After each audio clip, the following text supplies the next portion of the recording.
just very briefly talk about how that was for you. You were asking yourself, who am I? Where did that take you in terms of investigation? To begin with, I had a presumption that what I am is this individual entity, and that if this individual entity practices for long enough, studies hard enough, this individual entity will gradually dissolve itself. And of course that's not the case. The individual entity cannot dissolve itself. So I reached this stage of complete frustration, of trying to get the separate entity, trying to get rid of the separate entity through all these means, and it didn't work. So a point came when I really stopped trying to get rid of this separate entity, or indeed to do anything to it, stopped seeing it as the problem, and just turned around and asked myself, well, what is this entity that is unhappy, that is searching, that is trying to quiet the mind, that thinks the mind is a problem? I started to look for it, and that was a very decisive turning point when I started to look for the entity which was initiating all these so-called spiritual activities. And this, in a way, we could call it the journey home, because it's the moment the prodigal son turns around. He gets to the end of the possibilities of the body, the mind, and the world, and he turns around, faces himself. So it was a moment when I turned around and said, okay, no more practices for a while. I'm going to stop these practices, that they're like band-aids. They're not going to the heart of the problem. What is this one? Who is this one that is unhappy? And this, as I began to look for this one, I never found it. And so you had the feeling of being unhappy, and you looked inside, and what you're saying is you couldn't find the person or the part of you that was unhappy. Is that right? There was my life, and in this case my spiritual life, was motivated by a desire for the entity that I believed myself to be. I, this inside self, wants to find happiness or enlightenment.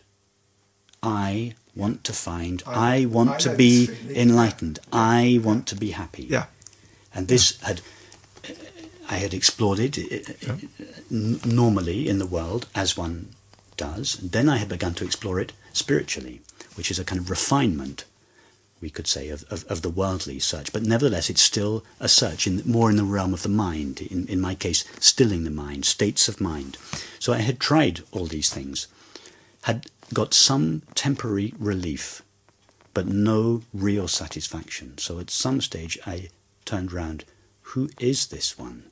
Who is this I, this Rupert, that wants to be happy or enlightened or peaceful or whatever? Okay, if you're ruling my life, show up. What are you? Where are you? I want to know you. I want to get acquainted with you. And so that then I started looking, but we never find that one. But how did you turn it around? What was your process of turning it around?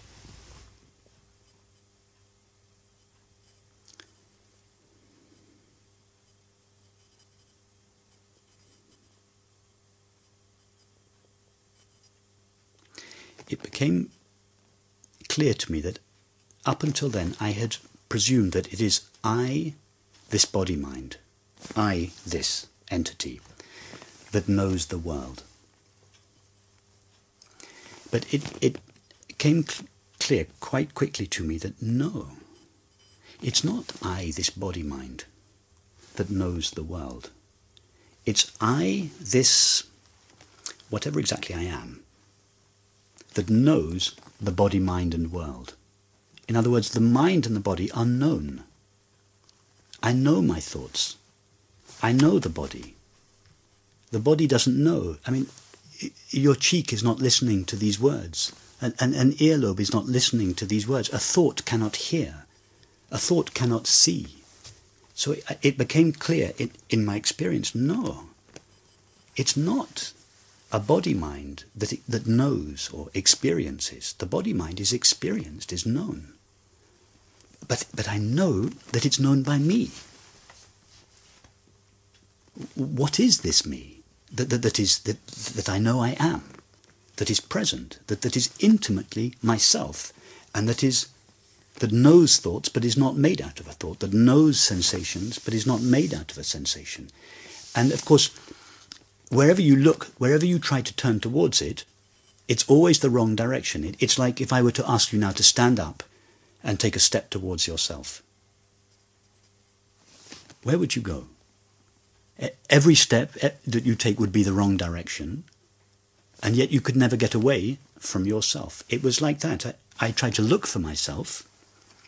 No, I can't find myself in thoughts. I can't find myself in sensations, images, feelings, thoughts. I'm interested in the actual details. So you looked for yourself in thoughts. You looked for yourself in sensations. Yes. You looked for yourself in feelings. Yes. So I said to myself, okay, turn your attention now towards your thoughts. And I would make these little exercises up for myself. Give your attention to your thoughts, whatever it was I was thinking about. Okay. Simple, easy. What should we have for dinner tonight? You give your attention to that thought. Very easy.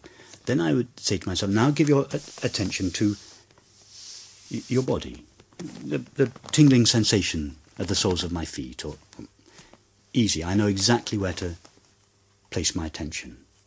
And then I would ask myself, okay, now turn your attention towards whatever it is that is aware of this thought or this sensation.